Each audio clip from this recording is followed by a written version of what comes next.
Hello students, question number 28 from JEE Main 2021, 27 July shift 1. The question is, let S is equal to 1, 2, 3, 4, 5, 6, 7. Then the number of possible functions f from S to S such that f of m into n is equal to f of m into f of n है for every mn belongs to the set S.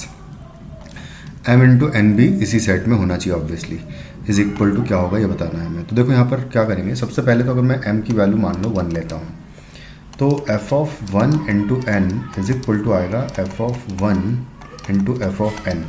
और यहाँ से clearly आ रहा है कि f of n is equal to होगा f of 1 into F of n. तो अगर ये इक्वेशन को मुझे वैलिड रखना है तो ऑब्वियसली f ऑफ 1 को मुझे 1 ही लेना पड़ेगा. इसके अलावा मेरे पास और कोई ऑप्शन नहीं. तो मतलब f ऑफ 1 तो क्लियर है कि मेरे पास सिर्फ 1 होना चाहिए उसकी वैल्यू. उसके अलावा मैं f ऑफ 1 की वैल्यू कुछ ले ही नहीं सकता क्योंकि इक्वेशन ही वैलिड नहीं रहेगी उस केस में. अब आती है कि मान लो कि क्योंकि यहाँ पर देखो 2 का स्क्वायर जो है वो 4 है ना, तो 2 इंटू 2 यहाँ करूँगा तो 4 आएगा और यहाँ f of 2 into F of 2 आएगा. तो जब मैं m और n दोनों की वैल्यू 2 पुट करता हूँ तो m और n अगर मैं दोनों की वैल्यू 2 पुट करूँगा तो यहाँ पर f ऑफ 4 बन जाएगा क्योंकि 2 इंटू 2 हो जाएगा और इक्वल टू आएगा f ऑफ 2 का स्क्वायर हो जाएगा इस केस में. तो अब आपको इसी कंडीशन के अकॉर्डिंग आपको f ऑफ 2 और f ऑफ 4 की वैल्यू सिलेक्ट करनी पड़ेगी. तो आपको ऐसे नंबर सेलेक्ट करने हैं जबकि f ऑफ 2 का जब स्क्वायर करो तो f ऑफ 4 मिलना चाहिए. तो f ऑफ 2 का स्क्वायर जैसे मान लो अगर आप f ऑफ 2 की वैल्यू 1 लेते हो तो इस केस में ऑब्वियसली f ऑफ 4 जो है वो 1 हो जाएगा. f ऑफ 2 की वैल्यू अगर आप 2 लेते हो तो इस केस में f ऑफ 4 को हमें फिर 4 लेना पड़ेगा क्योंकि 2 का स्क्वायर इस इक्वेशन के अकॉर्डिंग.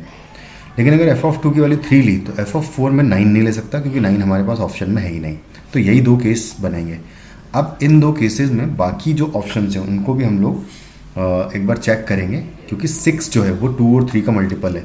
2 और 3 का मल्टीप्लिकेशन के बाद हमें 6 मिल रहा है. बाकी ऐसा कोई और पेयरिंग हो नहीं रही है.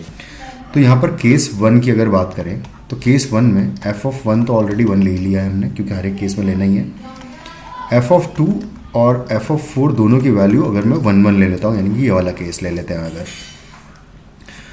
अब ये तीन तो डिसाइड हो चुके हैं. उसके बाद फिर f ऑफ 3 को ऑब्वियसली क्योंकि f ऑफ 2 इंटू 3 करें यहाँ पर है ना, f ऑफ 2 इंटू 3 करूँ मैं तो यहाँ से आएगा f of 2 into F of 3 आएगा. ठीक है. और f ऑफ 2 ऑलरेडी हम कह चुके हैं कि इसकी वैल्यू 1 है. तो इसका मतलब कि यहाँ से आ जाएगा कि f of 6 is equal to हो जाएगा f ऑफ 3 के. तो इसका मतलब f ऑफ 6 और f ऑफ 3 की वैल्यू मुझे सेम रखनी पड़ेगी. तो इन दोनों की वैल्यू अगर सेम ही रखनी तो डिफरेंट चॉइसेस नहीं होगी. इन दोनों के लिए मुझे सिर्फ एक ही चॉइस लेनी है. इसका मतलब बचा अब मेरे पास f ऑफ 5 बचा है और f ऑफ 7 बचा है. ये दो वैल्यूज़ बची है. इसके अलावा और कोई नहीं बचा. यानी कि मैं इसको सिलेक्ट कर लूँ तो अपने आप f ऑफ 3 भी सिलेक्ट हो जाएगा और ये तीनों चीज़ें तो ऑलरेडी सिलेक्ट हो ही गई है. और ये दो चीज़ें जो है मैं f ऑफ 5 और f ऑफ 7 की वैल्यू इंडिपेंडेंटली इनमें से कोई भी सिलेक्ट कर सकता हूँ. यानी कि 7 ऑप्शन है मेरे पास.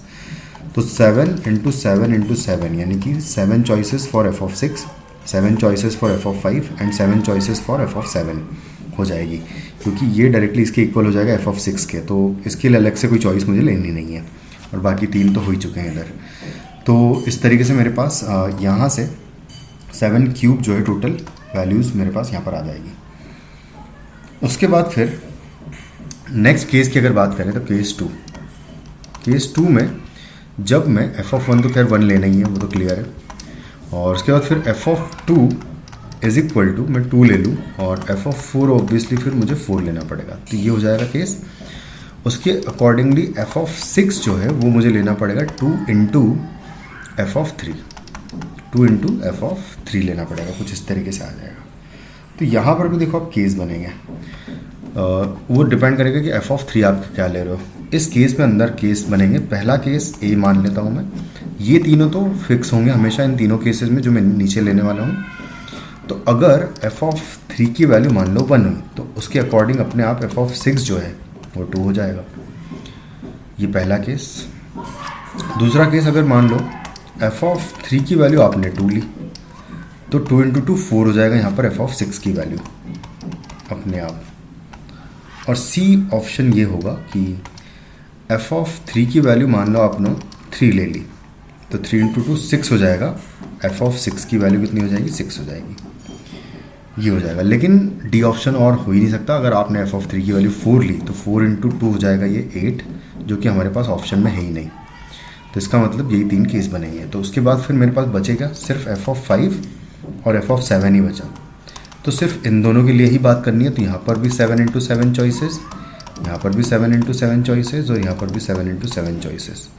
तो टोटल हो गया 7 स्क्वायर, 3 इंटू 7 स्क्वायर चॉइसेस हो जाएगी इस पूरे केस की अगर बात करें। तो इन तीनों केस को अगर मिला के बात करना चाहते हैं तो ये हो जाएगा 3 इंटू 7 का स्क्वायर। तो बस आप टोटल अगर काउंट करें तो टोटल हमारे पास आ जाएगा 7 क्यूब प्लस 3 इंटू 7 का स्क्वायर।